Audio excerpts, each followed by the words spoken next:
izinkan Ana Ustaz untuk membacakan beberapa pertanyaan yang sudah kita terima Ustaz. Pertanyaan pertama Ustaz. Bismillah, Ustaz, afwan, Ana izin bertanya. Apakah boleh, kita angkat dulu Ustaz. Pertanyaan selanjutnya. Ustaz, izin bertanya. Bolehkah kita menetapkan uang muka untuk jasa Ustaz? Semisal jasa ngebor sumur Ustaz. Ya. Jazakumullah khair atas pertanyaannya. Apakah boleh seseorang mengambil DP uang muka untuk jasa dan semisalnya? Boleh saja dalam masalah ini, dan ini tidak mengapa. Adapun hadis yang melarang dalam hal ini hadis yang lemah disebutkan dalam sebuah hadis, nah Nabi sallallahu alaihi wasallam an bai'il urbun. Sesungguhnya Nabi sallallahu alaihi wasallam melarang jual beli urbun. Boleh dikatakan urbun, boleh dikatakan urbun, bi hamzah atau bi ain, kedua-duanya benar. Maka sungguhnya Nabi SAW melarang jual beli urbun yang mengasih uang muka atau sekot di depan. Ini hadisnya adalah hadis yang lemah, lemah. Oleh karena itu tidak mengapa seseorang mengambil uang muka atau DP di depan, baik itu entah jasa ataupun dalam jual beli. Wallahu a'lam. Jazakumullah khairan Ustaz atas jawaban yang disampaikan. Pertanyaan selanjutnya. Bismillah, izin bertanya Ustaz. Ustaz, apakah yang dimaksud dengan ulil amri tersebut Ustaz di dalam surat An-Nisa? Apakah di dalamnya termasuk kepala sekolah, kepala desa dan lain-lain Ustaz? Syukron. Jazakumullah khair atas pertanyaannya. Yang dimaksudkan ulil amri di sini adalah yang dimaksudkan kata ulil amri di sini adalah seorang pemimpin, imamatul udhma, pemimpin, seperti dalam hal ini presiden, dan yang menjalankan perintah presiden tersebut, yang menjalankan kebijakan presiden itu bagian dari ulil amri, seperti camat, lurah, kemudian bupati, wali kota, gubernur, menteri dan semisalnya, yang menjalankan kebijakan ulil amri bagian dari ulil amri. Tapi kalau yang dimaksudkan ulil amri sana adalah imamatul udhma, imam besar, imam agung, yaitu maksudnya adalah presiden dalam hal ini. Kalau di negara kita adalah presiden, kalau negaranya bentuknya kerajaan ada seorang raja, kalau negaranya bentuknya parlementer adalah hal ini adalah perdana menteri, Maka tergantung jenis sistem negaranya. Maka di negara kita, maka ulil amri yang dimaksudkan adalah presiden, ada presiden. Maka orang yang menjalankan kebijakan presiden itu bagian dari ulil amri, termasuk jajaran di bawahnya, menteri, gubernur, kemudian bupati, wali kota, lurah, camat dan seterusnya. Maka itu mereka bagian dari ulil amri. Wallahu a'lam.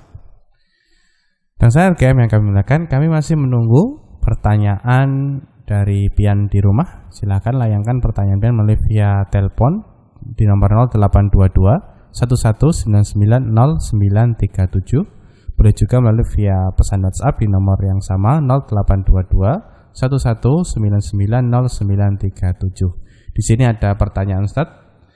Bismillah Ustaz, mau bertanya terkait mengkhususkan membaca surah Al-Kahfi pada hari Jumat. Apakah benar hadis tersebut tidak sahih karena banyak Ustadz Ahlu Sunnah yang menganjurkan membaca surah tersebut pada hari Jumat? Syukran, jazakumullah khair. Jazakumullah khair atas pertanyaannya. Bukan tidak sahih hadisnya sahih, tapi penyebutan pengkhususan hari Jumat atau malam Jumat ini yang syadz. Tambahan ini yang syadz, Yang rajih, yang sahih adalah tidak menyebutkan malam Jumat atau hari Jumat. Artinya dibaca hari apa saja, dibaca dalam seminggu, maka dia mendapatkan keutamaan tersebut, Dibaca apa saja dalam seminggu dia mendapatkan keutamaan tersebut. Tidak ada pengkhususan pada hari Jumat atau malam Jumat, Artinya entah itu dibaca nanti hari Kamis, hari Jumat, hari Sabtu, hari Ahad, yang penting dalam seminggu dibaca, maka dia mendapatkan keutamaan di dalam membaca surah Al-Kahfi tersebut. Hadisnya bukan lemah, tapi tambahan dengan malam Jumat atau hari Jumat itu yang tidak disahihkan oleh para ulama, yang dikatakan syadz tambahan tersebut. Adapun hadisnya adalah hadis yang sahih. Wallahu a'lam. Jazakumullah khairan Ustaz atas jawaban yang disampaikan. Pertanyaan selanjutnya, bismillah, Ustaz izin bertanya. Apabila kita datang ke masjid, ternyata ruangan masjid tersebut sudah penuh dan kita terpaksa sholat di halaman. Apakah kita melakukan sholat tahiyatul masjid juga, Ustaz? Ya, jazakumullah khair atas pertanyaannya. Jika seandainya di dalam masjid itu penuh, maka bagian yang di luar masjid itu dihukumi masjid ya. Jika masjidnya bersambung ya, safnya bersambung penuh ya, maka bagian di luar masjid itu dihukumi sebuah masjid. Maka di sini kalau Anda ingin melakukan sholat tahiyatul masjid itu tidak ada masalah ya, sholat tahiyatul masjid di sana. Karena itu dihukumi dia bagian dari masjid ya. Karena dia tabi ya. Dia tabi ya, tabi itu fi hukmi al-matbu ya. Yang mengikuti itu, yang ikut itu dia jadi hukum yang diikuti ya. Maka seseorang kalau seandainya dia datang ke masjid, kemudian masjidnya penuh ya, sampai ke halaman, ke teras, maka di situ berlaku dia hukum tahiyatul masjid. Kalau seandainya dia ingin sholat tahiyatul masjid, wallahu a'lam. Jazakumullah khairan Ustaz atas jawaban yang disampaikan. Pertanyaan selanjutnya, Ustaz. Ustaz, bagaimana bagaimana tata cara ta'awud apabila terpotong dengan aktivitas yang singkat? Apakah ketika kita membaca surat dalam Al-Quran, kemudian ada aktivitas yang harus kita lakukan, Ustaz, kemudian kita memutus bacaan tersebut, apakah kita mengulang ta'awud, Ustaz? Seperti contoh membukakan pintu ketika suami pulang, Ustaz. Ya, jazakumullah khair atas pertanyaannya. Jika seandainya seseorang ya terputus ya sebentar ya, karena ada misalnya ada yang buka pintu, nggak perlu mengulang ta'awud. Ta'awud itu ketika seorang memulai baca Quran, sedangkan ini tidak memulai baca Al-Quranul Karim, tetapi dia meneruskan. Maka tidak perlu dia ta'awud ya dalam hal ini. Seperti misalnya tadi dia lagi baca Quran, kemudian ada orang mengetok pintu, assalamualaikum suami, kemudian dia buka, kemudian dia tinggal lanjutkan saja ngaji yang di mana dia berhenti tadi. Tidak perlu lagi dia ta'awud. Wallahu a'lam. Jazakumullah khairan Ustaz atas jawaban yang disampaikan. Dan saya RGM, kami masih menunggu pertanyaan dari Pian di rumah. Silahkan layangkan pertanyaan Pian untuk via pesan WhatsApp ya di nomor 0822 11990937. Sambil menunggu pertanyaan selanjutnya, Ustaz, izinkan Ana, Ustaz, untuk membacakan info dari Ma'had Bakah dan Pesantren Islam Al-Irsyad Tengaran Cabang 8 di Martapura terkait penerimaan santri baru tahun ajaran 2022-2023. Bismillahirrahmanirrahim. Pendaftaran PSB Ma'had Bakah dan Pompes Al-Irsyad Tengaran 8 Martapura tahun ajaran 2022-2023 telah dibuka untuk berbagai jenjang sebagai berikut. Yang pertama, Taman Kanak-kanak Tahfidzul Quran atau TKITQ, kemudian Sekolah Dasar Islam Tahfidzul Quran atau SDITQ, kemudian Madrasah Sanawiyah MTS untuk putra dan putri, kemudian I'dad Lughawi atau persiapan masuk MA. Pendaftaran insya Allah dibuka mulai dari tanggal 15 Oktober sampai dengan 11 Desember tahun 2021. Kemudian ujian masuk dimulai tanggal 17 sampai dengan 26 Desember 2021 menyesuaikan informasi dari setiap jenjangnya. Kemudian informasi kelulusan insya Allah di tanggal 2 Januari tahun 2022 dan daftar ulang akan dilaksanakan di tanggal 3 Januari tahun 2022 dan kuota terbatas. Untuk informasi lebih lanjut bisa menghubungi WA Radio Gema Madinah di nomor 0822 11990937 atau langsung saja pian datang ke kantor kesekretariatan Ma'had Bakah di alamat Jalan Muslim, Kompleks Saadah 3, Kelurahan Sungai Paring, Martapura, Kabupaten Banjar, Kalimantan Selatan. Sekian informasi dari kami. Assalamualaikum warahmatullahi wabarakatuh. Di sini ada pertanyaan, Ustaz. Pertanyaan selanjutnya, Ustadz, apa hukumnya menyimpan foto, Ustadz? Tidak dipajang, Ustadz. Ya. Jazakumullah khair atas pertanyaannya. Pertama ya, ulama berselisih tentang masalah foto. Ya, masalah foto hukumnya. Terjadi perselisihan di kalangan para ulama. Ada yang membolehkan, ada yang tidak membolehkan. Tapi tentu saja ya mereka sepakat ya, kalau seandainya tidak ada hajah, tidak ada keperluan, maka lebih baik seseorang tidak berfoto, ya tidak berfoto. Kalau seandainya tidak ada hajah, tidak ada keperluan, maka seseorang lebih baik meninggalkan foto ya. Nah, tentu saja ini tidak khilaf, maka kembali kepada masing-masing yang meyakini ya. Perbedaan pendapat di kalangan para ulama ini. Bagi yang mengatakan itu boleh ya, maka dalam hal ini ya tidak mengapa dia menyimpan foto tersebut ya. Tidak mengapa dia menyimpan foto tersebut. Bagi yang mengatakan itu tidak boleh, maka lebih baik ya tidak disimpan. Maka lebih baik itu tidak disimpan. Nah, apalagi jika seandainya foto tersebut ya foto yang bukan mahram kita, misalnya ada foto wanita dan semisalnya, maka ini harus dimusnahkan, harus dihilangkan ya. Karena foto bukan mahram, foto wanita itu tidak boleh ya. Tidak boleh seorang menyimpannya ya, yang tidak ada hubungan, yang bukan mahramnya, maka tidak boleh ya dia simpan dan semisalnya. Maka sekali lagi masalah ini kembali kepada khilaf ulama tentang masalah foto itu sendiri ya. Ada yang membolehkan, ada yang mengharamkan ya, tetapi mereka sepakat semuanya lebih baik foto itu ditinggalkan kalau seandainya tidak ada hajah ya, tidak ada keperluan ya, tidak ada hajah, maka lebih baik seseorang tidak berfoto. Oleh karenanya dalam hal ini bagi yang menyimpan foto ya, bagi dia mengambil pendapat ulama yang membolehkan ya tidak masalah. Tetapi bagi yang mengambil pendapat yang mengharamkan ya, maka hendaknya dia musnahkan atau dia hilangkan. Wallahu a'lam. Jazakumullah khairan Ustaz atas jawabannya. Pertanyaan selanjutnya. Assalamualaikum Ustaz, ingin bertanya. Waalaikumsalam. Berdasarkan sabda Nabi sallallahu alaihi wasallam, ya ummul qauma aqra'uhum likitabillah, hendaknya yang mengimami sebuah kaum adalah yang paling aqra' terhadap kitabullah. Apa maksud dari hadis ini Ustaz? Apakah imam di sini berlaku dalam kepemimpinan segala hal atau hanya dalam imam sholat saja? Jazakumullah khairan. Ya ummul qaum aqra'uhum likitabillah ya. Yang mengimami kaum adalah yang aqra'uhum likitabillah, yang paling aqra'. Ahlul ilm berselisih mana aqra' di sini. Apakah mana aqra' di sini ya adalah orang yang bagus bacaannya, ya tajwidnya dan seterusnya, ataukah orang yang paham tentang masalah ahkamu shalah ya, tentang ahkamu as-shalah. Itu jadi khilaf di kalangan ahlul ilm. Tapi yang rajih di sini adalah orang yang bagus bacaannya, ya orang yang bagus bacaannya, fasih tajwidnya. Maka ini yang maksud dengan aqra'uhum likitabillah. Dan ini hadis ini khusus bagi di dalam salat saja, bukan dalam segala hal ya, khusus di dalam salat, bukan dalam segala hal. Karena hadisnya berkaitan tentang masalah salat. Wallahu a'lam. Jazakumullah khairan Ustaz. Pertanyaan selanjutnya, barakallahu fikum Ustaz.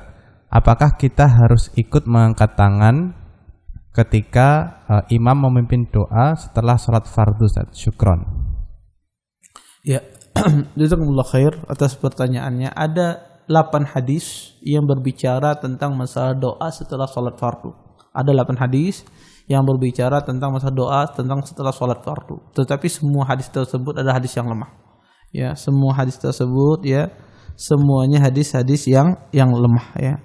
Oleh karenanya tidak ada hadis yang sahih ya di dalam masalah mengangkat tangan setelah salat fardu ya. Semua hadis-hadis yang disebutkan ya ada 8 hadis ya yang lumayan banyak ya. Semuanya hadisnya lemah. Ada satu hadis yang memiliki ihtimal ya, kemungkinan ya bisa ditafsiri itu doa itu setelah salat ataupun sebelum salat. Itu perkataan la tada'anna fi duburi kulli salatin taqul Allahumma inni ala dzikrika wa syukrika wa husni ibadatik. Ya wahai Mu'ad, kata Nabi sallallahu alaihi wasallam, hendaklah engkau membaca setiap kali ya setiap kali dubur salat membaca doa tersebut. Nah, hadis ini terjadi perselisihan di kalangan para ulama tentang masalah hadis ini ya.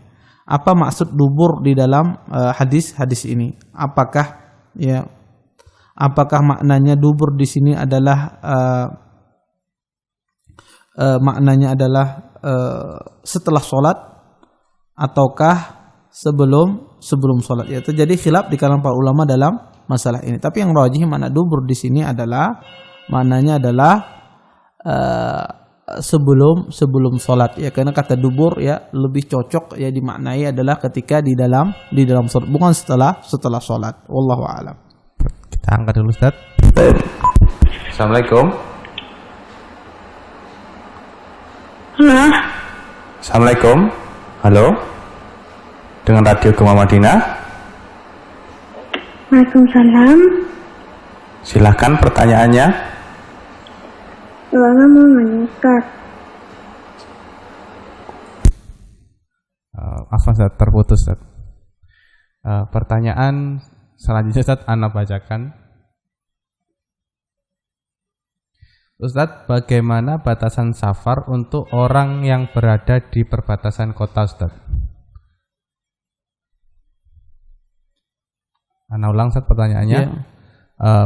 Bagaimana batasan safar untuk orang yang tinggal atau berada di sekitar perbatasan kota, Ustaz? Apakah ketika melewati perbatasan tersebut, Ustaz, apakah dia juga dibolehkan untuk mengqashar salat itu? Iya, itu kembali kepada uruf ya. Yang rajih dalam masalah ini kembali kepada urufnya masyarakat tersebut, karena tidak ada dalil as-sunnah yang sahih ya yang membatasi jarak ya. Ada pernah hadis Abdullah bin Abbas yang dikeluarkan oleh Daruqutni ya, bahwasanya Nabi mengqashar salatnya fi arba'ati burudin ya, pada 4 burud ya. 1 burud itu ya sama dengan ya 4 burud itu sama dengan 48 mil ya, 48 mil. 48 mil kalau kita jadikan kilo sama dengan 85 kilo ya, 85 kilo. Nah, hadis ini dijadikan dalil oleh sebagian fuqaha Syafi'iyah, Malikiyah, mazhab Syafi'i Maliki, bahwasanya barang siapa safarnya 85 kilo dari rumahnya itu dia boleh menjama dan mengqashar salatnya. Tetapi hadis ini hadis yang lemah.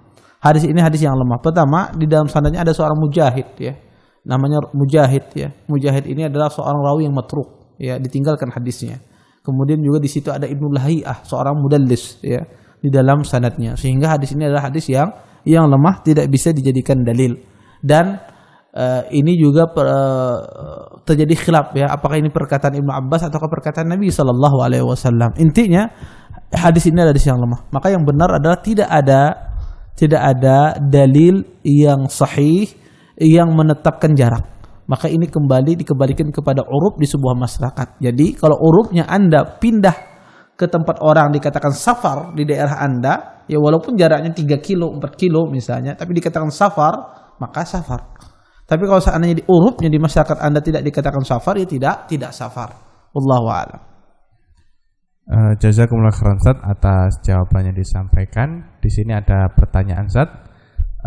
Bismillah Ustaz, apakah masih ada kegiatan membaca Al-Qur'an ketika di surga kelak, Ustaz? Sesuai tingkat surganya. Jazakumullah khairan. Apa bisa diulang pertanyaannya? Apakah ada apa? Bismillah, apakah masih ada membaca Al-Quran di surga sesuai tingkat surganya, Ustaz? Iya. Jazakumullah khair atas pertanyaannya.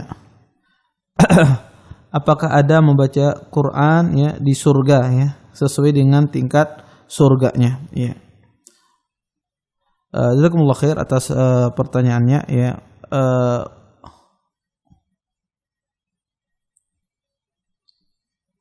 Dijelaskan oleh para ulama ya tentang masalah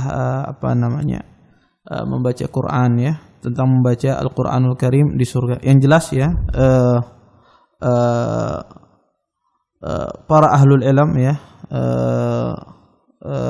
disebutkan ya, para ulama berdalil ya tentang masalah ini ya.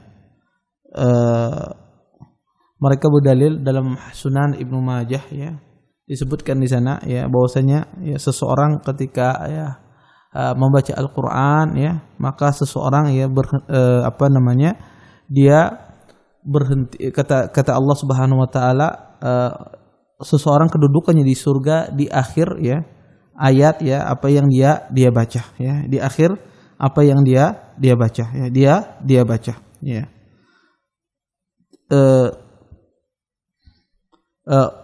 Ahlul ilm ya berdalil dengan hadis ini ya. Hadis yang diriwayatkan oleh Imam Ibnu Majah, yuqal liqari Qur'an iqra wartaqi warattil kama kunta turattil fid dunya fa inna manzilataka inda akhir ayat taqra'uha ya.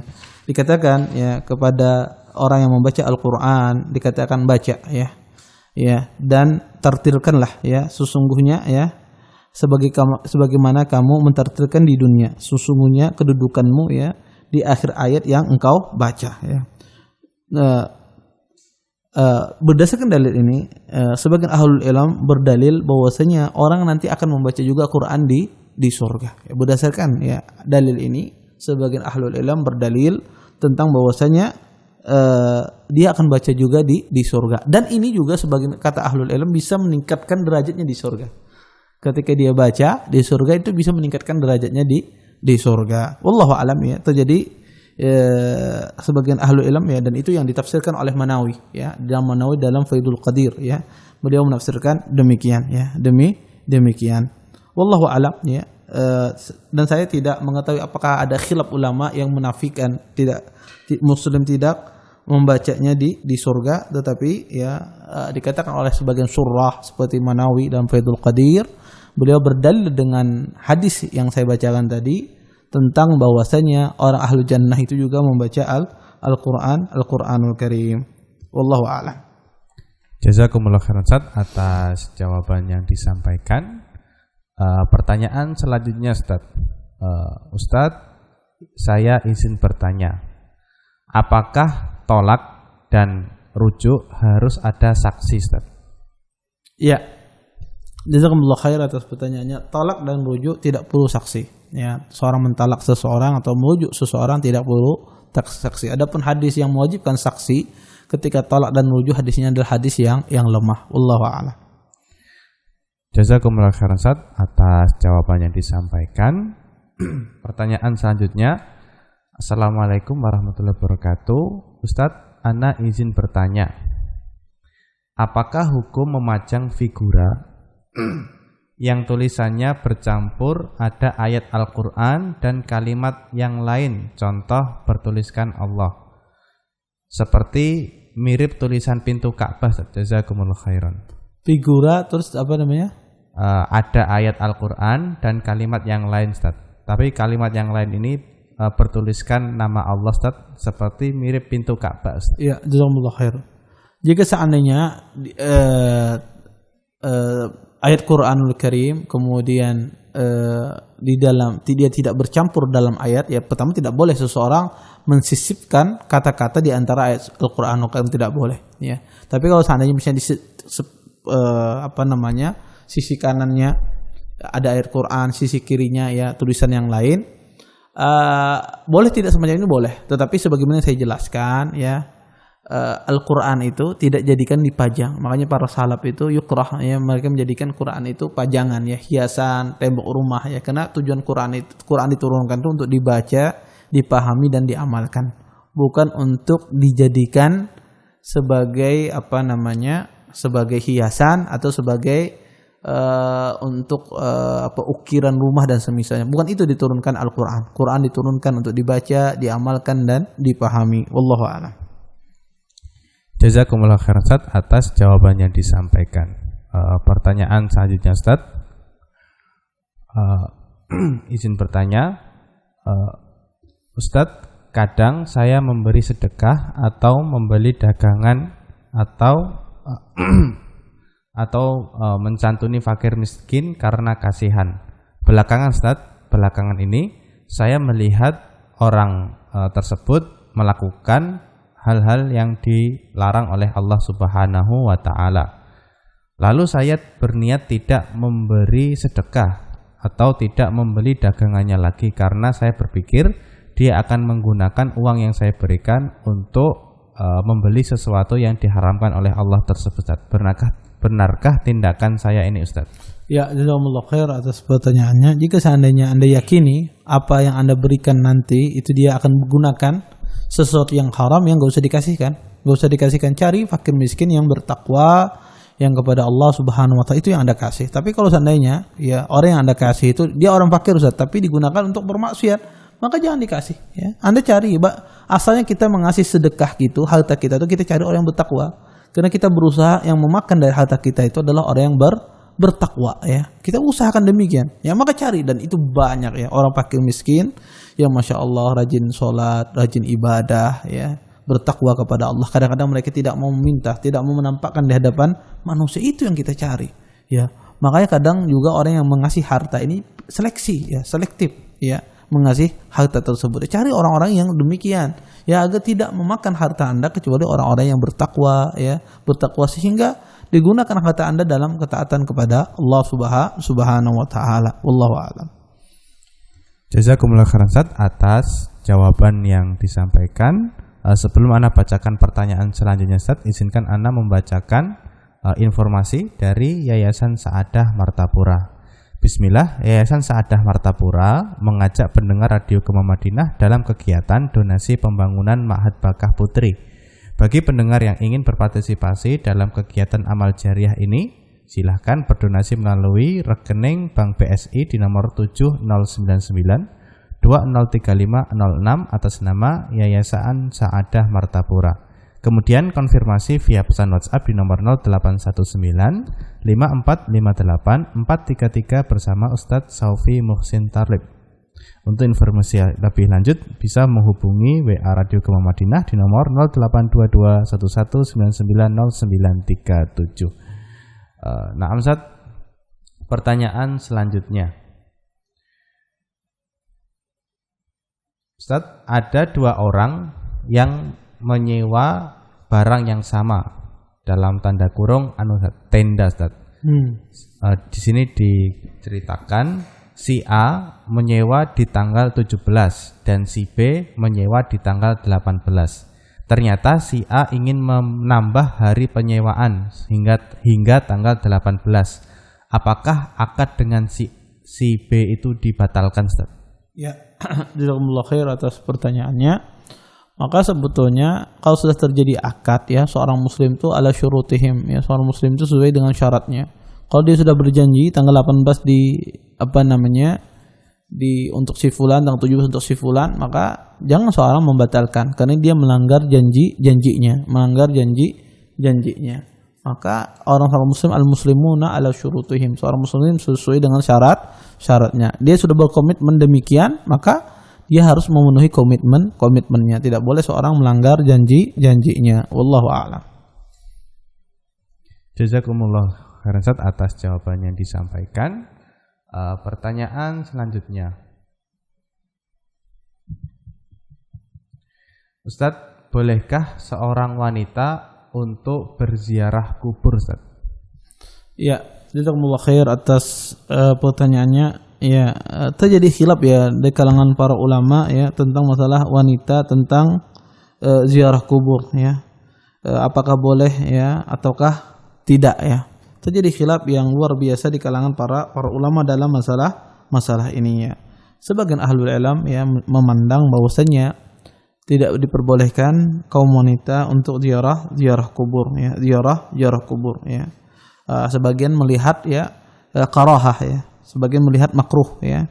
Sebagian lagi melihat itu adalah sebuah yang haram ya, karena mereka berdalil dengan hadis Abi Hurairah yang dikeluarkan oleh Imam Ahmad. Qala Rasulullah sallallahu alaihi wasallam, la'anallahu zawaratil qubur. Sesungguhnya Allah Subhanahu wa taala melaknat wanita-wanita yang menziarah kubur ya. Kenapa kata mereka? Karena pada diri wanita itu biasanya lemah ya. Biasanya pada diri wanita itu lemah ya, dan suka mengeluh ya dan mengadu-ngadu ya, kadang-kadang nangis-nangis ya, meninggikan suara dalam menangis dan semisalnya. Sebagian pendapat ulama ya seperti Abu Hanifah dan yang lainnya, mereka mengatakan bahkan sunnah bagi wanita itu ziarah kubur ya. Bagi wanita itu ziarah kubur. Mereka berdalil dengan hadis Nabi sallallahu alaihi wasallam, "Kuntu nahaitukum an ziyaratil qubur fazuruha fa innaha tuzakkiru bil akhirah." Ya, kata Nabi sallallahu alaihi wasallam, dulu aku melarang kalian untuk ziarah kubur, maka sekarang ziarahlah kuburan. Sesungguhnya hal demikian itu mengingatkan seorang kepada akhirat ya, mengingatkan seorang kepada akhirat ya. Ini di antara dalil ya sebagian ahlul ilm ya bahwasanya ya tentang wanita tidak boleh membolehkan ziarah kubur, sehingga terjadi khilaf dalam masalah ini. Tetapi jika seandainya wallahu alam, jika seandainya seorang wanita tersebut ya dia bisa ya ketika keluar dari rumahnya tidak berdandan, tidak terfitnah, tidak memfitnah kaum pria, tidak dia merintih-rintih, mengeluh-ngeluh ya, insya Allah dalam hal ini tidak mengapa seorang wanita ziarah kubur, kalau seandainya dia memperhatikan adab-adab ziarah ya, tidak merintih, tidak menangis-nangis di kuburan, kemudian ya tidak mengangkat suaranya, kemudian tidak berdandan ya, tabarrujul jahiliyah ya, bersolek-solek seperti jahiliyah, maka insya Allah dalam hal ini tidak mengapa. Wallahu a'lam. Ya, permasalahan khilaf yang sangat kuat di kalangan para ulama. Wallahu a'lam. Pertanyaan terakhir Ustaz, insyaallah pada kesempatan di malam hari ini. Ini pertanyaan menyambung pertanyaan saksi dalam tolak dan rujuk tadi Ustaz. Ustaz, ada yang berdalil dengan surah At-Tolak ayat 2 bahwa tolak dan rujuk harus ada saksi. Mohon penjelasannya Ustaz. Iya. Ana bacakan ayatnya Ustaz. Tafadhal. Fa'idha balagna ajalahunna fa'amsikuhunna bima'rufin aw farikuhunna bima'ruf wa ashidu dawai adli minkum wa aqimus syahadata lillah. Ya. Jazakumullah khair atas pertanyaannya. Ya. Tentang masalah hadirnya seorang saksi ya di dalam tolak ya, di dalam saksi tolak ya. Yang ayat ini dibacakan tadi, wa ashidu lawai adli minkum waqimu syahadata lillah ya, itu ya tidak menunjukkan tentang kewajiban ya, tetapi itu dianjurkan ya, bukan keharusan ya. Kenapa?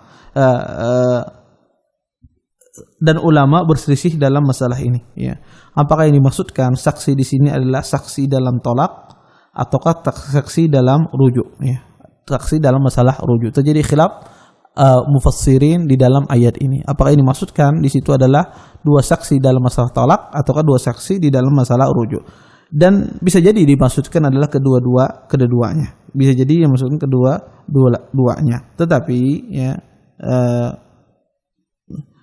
tidak mengharuskan ya seseorang ketika mentalak ataupun ya ataupun merujuk harus pakai saksi. Kenapa?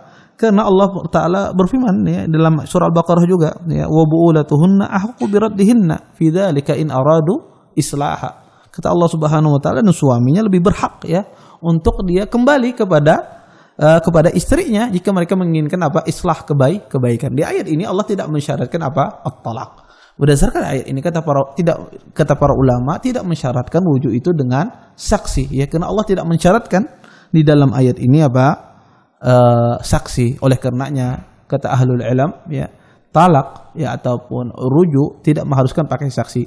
Tetapi kalau pakai saksi bagus ya, itu sesuatu yang dianjurkan tapi tidak wajib. Tidak wajib di sini kalau ada orang yang menalak kemudian ya talaknya itu tidak ada saksinya, apakah jatuh talaknya? Kemudian atau orang yang merujuk, kemudian dia rujuknya tidak ada saksinya, sah rujuknya. Tapi kalau pakai saksi gimana? Lebih bagus ya. Itu dianjurkan ya, sebagaimana tadi ayat yang dibaca. Walaupun penafsiran ayat tersebut terjadi khilaf para ulama. Apakah ini dimaksudkan itu adalah talak di dalam ayat tersebut ataukah yang dimaksudkan adalah rujuk? Dan tidak menutup kemungkinan Allah menginginkan dua makna tersebut, talak dan rujuk. Dan ayat yang lain menjelaskan bahwasanya rujuk itu tidak perlu saksi. Wallahu a'lam. Jazakumullah khairan atas jawaban-jawaban yang disampaikan. Mudah-mudahan jawaban yang kita terima bisa kita ambil manfaatnya bersama. Dan saya yang kami muliakan, demikian perjumpaan kita di malam hari ini.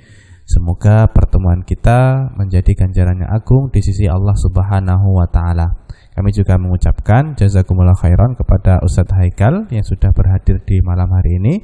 Semoga Allah Subhanahu wa taala senantiasa menjaga Ustadz Haikal sekeluarga, kemudian seluruh kaum muslimin tentunya dengan kesehatan, kecukupan rezeki, dan diistiqomahkan untuk melaksanakan ketaatan-ketaatan. Wabillahi taufiq wa sallallahu ala nabiyina Muhammad wa ala alihi wa sahbihi wa baraka wa sallam wa akhiru da'wana alhamdulillahi rabbil alamin. Assalamualaikum warahmatullahi wabarakatuh. Waalaikumsalam.